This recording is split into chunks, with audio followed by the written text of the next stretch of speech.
opening strands of Deutschland, Deutschland. I guess I'm going with today's theme, the burning of the Reichstag. As America gets ready to celebrate its quarter millennial or its semi-quincentennial, our 250th anniversary coming up next in 2 years, in 2026 on July 4th. That'll be the 250th anniversary of the signing of the Declaration of Independence and the start of the American experiment. And I can't help but think, since I've been talking about politics this year, this season, that we've just had our Reichstag fire. And if you don't know what that one is, you'll have to look it up. We'll talk about it a little bit. But the idea of former President Trump having a sniper take a shot at him to rally the patriots, and but to give the impression that, as ever, that fear is a product here. That one of the things that the Republicans do best is generate fear. That's their major product the last few years. We've had to do this as we've expanded the middle class of our society, and we've run into some roadblocks where people want more power, and the upper class sees some problems coming with that democracy stuff, and they're going to fight against it. So, this is Dr. Gene Mesko here at Mostly Hairless Apes, and I'm wandering through the political season. We're going to hopefully keep this up weekly until we get to the election in November, and we'll see what happens. President Biden apparently has come down with COVID. Maybe that's an excuse for him to step away. I don't know how that's being planned.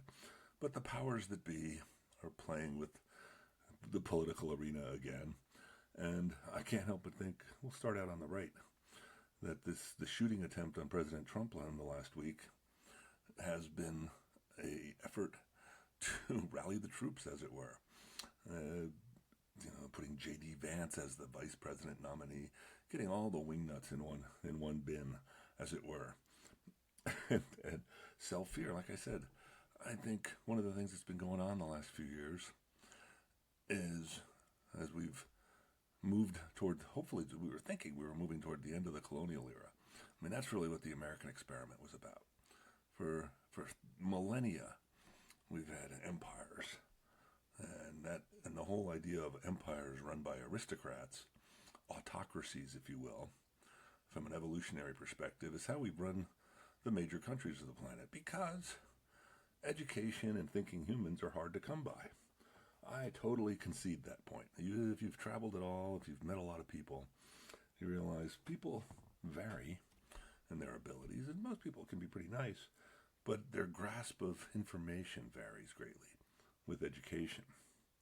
And illiteracy was a thing throughout most of human history. I mean, we talk about literacy and information and all the discoveries and the scientific revolution that occurred over the last 500 years has given us this amazing modern world we live in.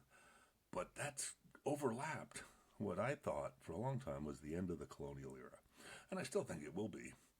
But what's going to happen before we can have tablets in everybody's hands so they can access all the information that's available for human history and knowledge, and everyone can grow up to be an educated, competent human in the modern world. We'll have to come up with a new Homo sapiens something for that. Maybe Homo sapiens technicus or technologicus, because the technology that allows us to have a global civilization is available, and it could unite everyone. It could allow us to have this amazingly peaceful world organization where everybody took care of their own business, took care of the children and the elders in each community, and we didn't have to worry about wars and competitions and blowing each other up. But there are still plenty of people out there who want to be autocrats, and that's the problem. Well, we'll use that example. We'll go back to the title of this episode, the Reichstag fire. And in Germany in 1933, the Young Republic, the Weimar Republic, in case you weren't aware of this, had just started. That's what came out of Germany after World War I, which was run by all the empires. So that was really World War I was really The Fall of Giants, which is the name of a great historical fiction about that period. If you've ever read it, a book by Ken Follett. The Fall of Giants tells of these families that lived through the First World War and goes on from there. But peeking into the history, the real history was, they talk about Archduke Ferdinand getting shot and all the royals going at it. The way I look at all that is that the English Empire, the British Empire, had taken over a quarter of the planet. They were the dominant empire, along with all the other royal families in Europe, and they had sort of peaked in the colonial era. And then America had broken away, but we were just busy doing our own thing. We were building our own empire. We'd had our own wars in the Spanish-American War in 1898. We were picking the bones of Spain, and we took Cuba and the Philippines. And we were playing the empire game as well. We'd built up our own aristocrats here in the Gilded Age with the economic industrial revolution that powers the modern world. That was really the birth of Homo technologicus, if that's a new word I can coin. The technical aspect of humans running the planet with our technology. We started doing that really in the 1800s with the Industrial Revolution. And we got away from needing 3 out of every 4 humans to work on the farms. And most of them moved into factories, but now that's even moved away to automation. That's given way. And we have this potential to have this amazingly leisurely life, which some of us get to experience. I mean, I'm a biology professor. I've done my share of work, but I can't say I've ever done hard labor as a career. I've been teaching. I got into a gig where I was doing science and teaching, and it's been perfectly nice middle class lifestyle here in America, and everybody would like that. They'd like to have access to their own property, their own home, their own vehicle, to be able to take a vacation once a year. That would be the minimum of how we could get along. And everybody would be happy with that. But we don't have that. We have plenty of people who live in poverty, who are homeless, because in reality, our societies are still run by the aristocrats. We've allowed capitalism to take over for the old royal bloodlines, because they just passed ownership during the Industrial Revolution from the landed monarchs who got overthrown during the 20th century. That's what World War I was about. And all the economic aristocrats stepped up. And that's what we've had for the last 100 years, trying to sort out the power struggles. As over the last century, as the landed aristocrats, the old aristocracies that had been around for millennia in England and Europe and other countries, started to decline. They started to release their colonial empires, the nation states. What arose was the new capitalist aristocracy based on money, because we said, hey, let's just have an economy and we'll have democracy where everybody can vote. And if you've been listening to me, I think one of the arguments I've been making here in the Church of Science is that mostly hairless apes like us have a hard time running a planet, and we've dropped aristocracy. And what we've chosen is democracy as our main form of government, as our main form of social organization. The ideal of every human who's a competent adult having a say in what's going on. But alongside that, we've expanded the economy, and we've said, well, the other thing that comes about is you could work for a living, and that's how we're going to, and as you work for a living, you can take ownership of things, you can buy things, and you can control those things because you own them. And that's different and that's where we get separation again. And that's what's happened over the last 2 centuries with the Industrial Revolution, is we've had the rise of an economic aristocracy who own everything. I mean, we've always had bankers and things like that, people who controlled some of the resources. But it was kings and their bureaucrats for most of human history. But over the last 100+ years, as the economic aristocrats have taken over, they've taught us that you have to own stuff to have power. You have to have money. And most of us don't have nearly enough to compete. And so they've bought off the politicians. Who knows what we'll be spending in this election. The number was somewhere near $20 billion back in 2020. was spent on the American election. I can only imagine we'll go well north of that this time. And and there's still people clinging to the idea of democracy, and they would like to see somebody say, "Hey, every life matters," and we get into that, but we've it's hard to share, and it is hard to share. Democracy, as Winston Churchill, I believe, said, is the worst form of government except for all the others. And we didn't want kings. We've thrown out these rulers, but as we've run into limits, which is the biological world stepping back into our realm, we've had to realize, we have to share things. We have to share this planet as we've conquered the planet. Well, and some of us don't want to share much. Some of us want more. And that's, to me, the big difference between blue and red, right and left, here in the States and elsewhere. You've got people who own a bunch of stuff, who have power and have wealth and privilege, and they want to hold on to that. And I perfectly get that. I totally understand that.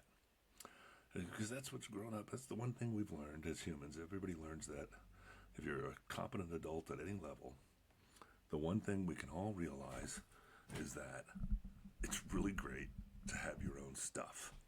It's really great to have your own space, to have some resources that give you flexibility in the world. And that's a beautiful thing. And when you have that, when you have resources at your disposal, you can do what you want. That's freedom. That's the American ideal. That's why everybody thought democracy was such a great experiment. And it's lasted coming up on 250 years. But we've hit some limits again. That's the problem. As we've hit some limits here globally with energy resources and climate change and population growth. I mean, during this Industrial Revolution, over the last 200 years, the human population has expanded eightfold. We've gone from barely 1 billion people 200 years ago on the planet to over 8 billion humans. That's made it really crowded. That's why we have a housing crunch, because everybody would like to have their own space, but we haven't built all those yet. Because, as we're told, who's going to pay for it? And when we look around, we see some amazing homes, and we see lifestyles of the rich and famous out there. And we go, well, there seem to be some resources available, and people get by, but it's starting to dwindle. And that's where we're going to have some problems. And that's the political agenda, the rise of nationalism we've seen in the last 10 years, is sort of kickback against this spread of democracy that had been going on since World War I. As we went through, because the rise of the dictators came after into World War II. That's where we got Hitler and Stalin. And Hitler took power with that Reichstag fire, and I mentioned earlier. That Reichstag fire was, nobody really knows. It happened back in 1933. It was attributed to the communists, who were a rising political power in Europe in the 30s, because people said, we want a community. We want to have democracy, basically. If you ever noticed it, way back in the old Cold War days, when I was born, it always confused me when all the Soviet republics referred to themselves as democratic. Germany was the East German Democratic Republic. And because the ideal of communism was following on America, was the idea of democracy. People should get to vote. Now, what they ended up doing, unfortunately, is just seizing power, and new aristocrats arose. And maybe that's all we can ever do. Maybe we can't have a world democracy. Maybe we can't have a functioning democracy. And the only reason it worked in America for a few centuries is because we were able to get out of each other's way. There was enough open land, as we'd uncovered the last major unexplored continent. Humans have only been in North America for 20,000 years. We've been around for at least 50,000 years, and we migrated out of Africa 50,000 years ago, went up into Europe and Asia, and we built all these civilizations where we resolved into empires, which have been fighting each other for the last thousands of years. We've invoked various gods on our side. We built up military power, and we fought over territories, and we conquered other lands. And then we had this idea about democracy. It had cropped up in the past in ancient Greece and probably in plenty of hunter-gatherer or small societies. But it never really worked on the global level until America. And I think the only reason it worked in America was because we had all this territory, we had all this room that we could expand.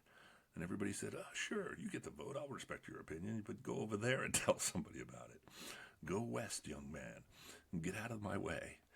And until we hit the limits, we started to fill up North America, it wasn't a problem. But as soon as we start having to share things, the only way you can share things is if you can actually be a rational thinking adult. If you can use logic and reason, which is what we promote in the Church of Science, as opposed to what goes on in a lot of other churches, we want you to think through your answers. We want you to look at a situation, assess the problems, and if you have some logic and reason capacity, you can look at the world and you say, oh, there are limited resources. There's limited territory. We have to share, or we have to fight each other. Those are the choices. And we could revert to the biological realm, and we could go down the road to Mad Max world and fight over dwindling resources as we all try to maintain our boundaries. Or we can say, hey, we're all the same species, and let's figure out how to share the planet. And that's the challenge today. That's the challenge of where we are. And I think that's coming. I think we will have to do it by default. And if you start starving enough people, there's going to be some rebellions. Enough people get pushed out of houses, climate change takes away the coastline, people are going to start demanding change, and it'll be eating the rich. But the rich don't want to go. They don't want to give it up easily. If you've ever watched those shows that show how much money and wealth some people have on this planet right now, taking joyrides into space just for the hell of it, it's an attractive lifestyle. Who wouldn't want all that? But it's going to get ugly if we keep expanding the gap between social classes, socioeconomic classes. People are going to rebel. That's what happens. That's what happened with the colonial empires. Things got a little too excessive. That's what happened with the civil rights movement in America. And when the communist empires fell, and we were able to fully embrace democracy and capitalism as our main social adaptations that we use to run the planet, we took off with Reaganomics in the 80s. Everybody said, oh, this is great. We're just going to buy things and control things. And that's worked up to a point. And people were willing to share with salaries and benefits for the middle class, and we allowed unions and middle-class laborers to have jobs with real incomes and to build lots of neighborhoods and houses. But now it's getting tighter. People have to tighten their belts because we've hit limits. We've hit biological limits. As much as we might like to control the planet with our artificial selection, with whatever our intellects can do, we still run into natural limits. Natural selection is still an operative force in evolution. And artificial selection can work around it. If we can think up new answers to things, we can manipulate it. But we have to figure out how to voluntarily do that and to minimize the damage. And that's what we're not doing very well these days. And people are saying, well, we should be in charge. Screw those other people. Let's limit the boundary. Let's put up those big fences. Let's just hunker down and keep our own place. But it's not going to work. You can't build up fences. We live on a planet. We have a global economy. And it's just going to get uglier down the road as resources dwindle and the climate gets worse, so we pollute more, so we burn all that fossil fuel. And we're trying to make these changes, but they cost money. And where are we going to get the money for? Well, here's where you call me a communist or a socialist or whatever.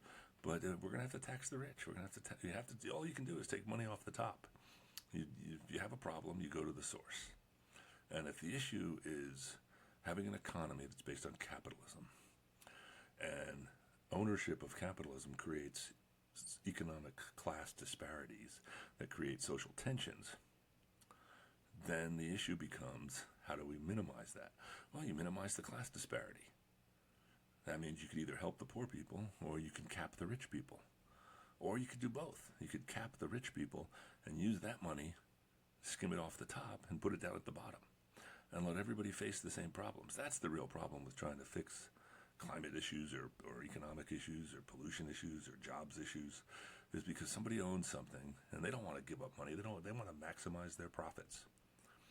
And they're going to do that by moving overseas or using cheaper products or selling at a higher cost or whatever it takes to maintain their profits so they can have those marvelously excessive lifestyles that we see. And eventually we're going to get fed up with it. And people are going to get shortchanged.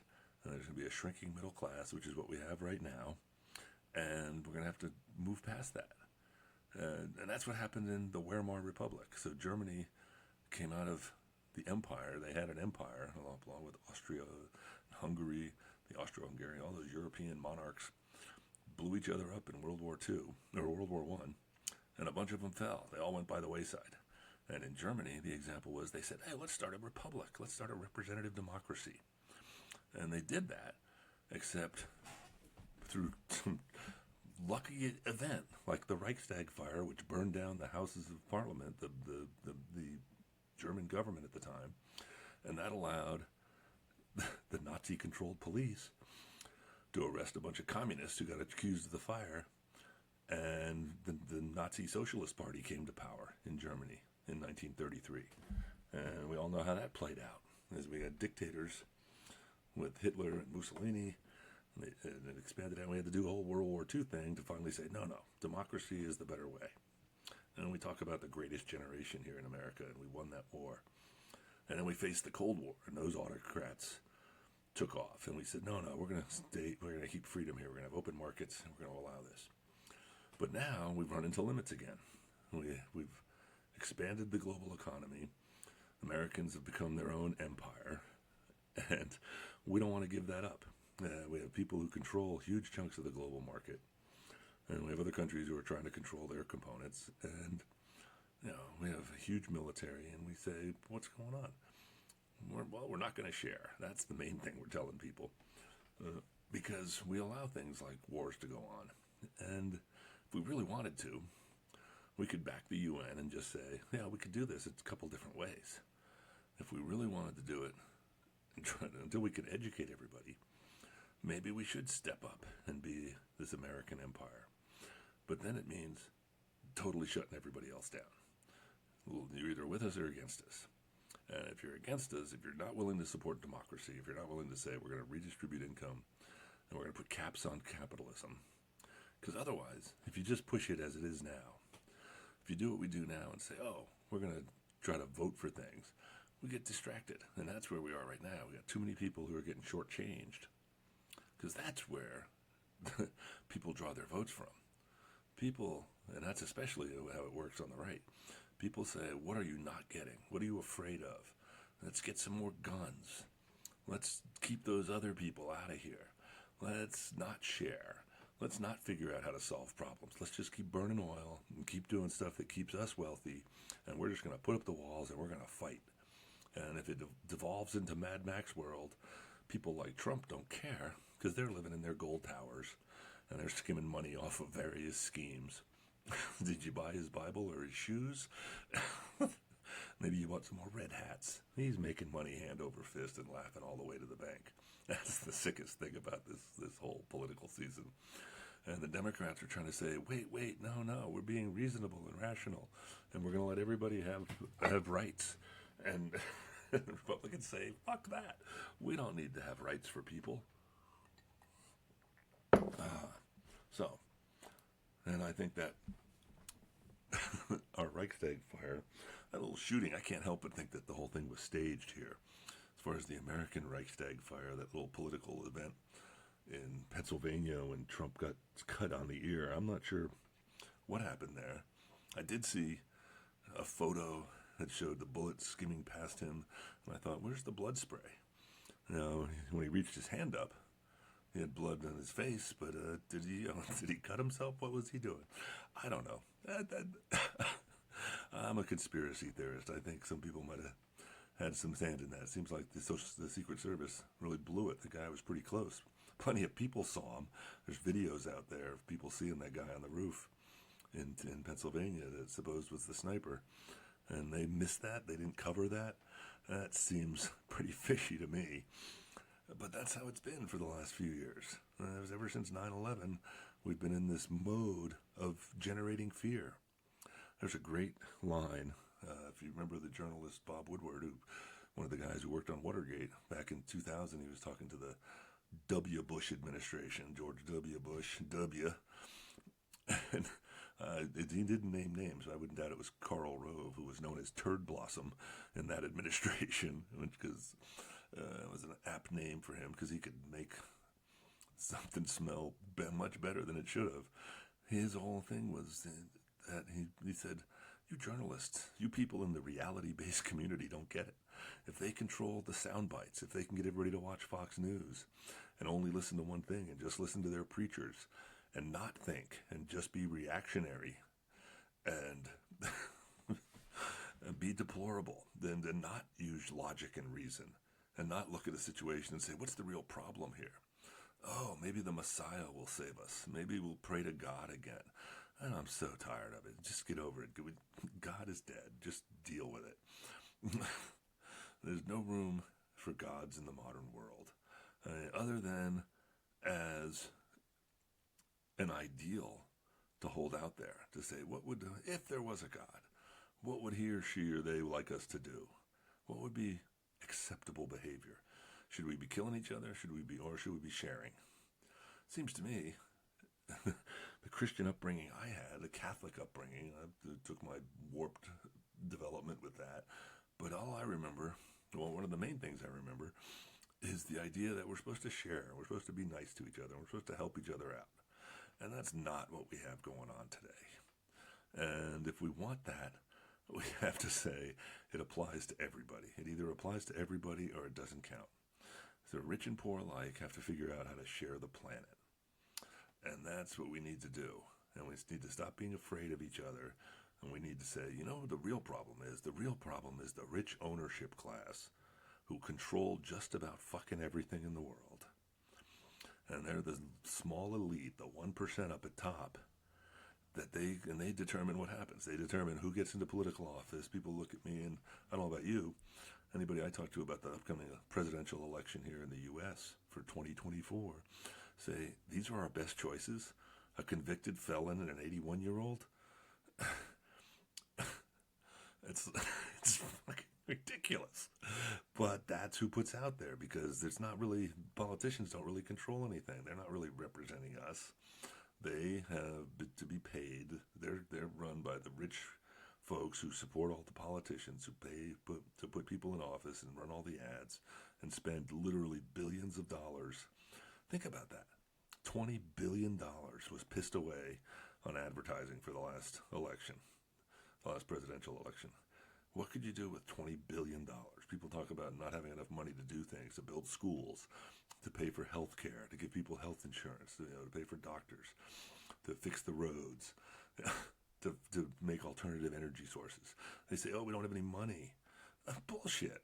There's plenty of money out there. We're just spending it on the wrong things. People are buying homes and yachts and space travels, vacations, and fancy things, and it's just ridiculous. But until we all wise up, until we accept the fact that we're mostly hairless apes who have to share a planet, we're going to be stuck in the same boat. So, we'll see how it goes from there. I'll talk to you again next week.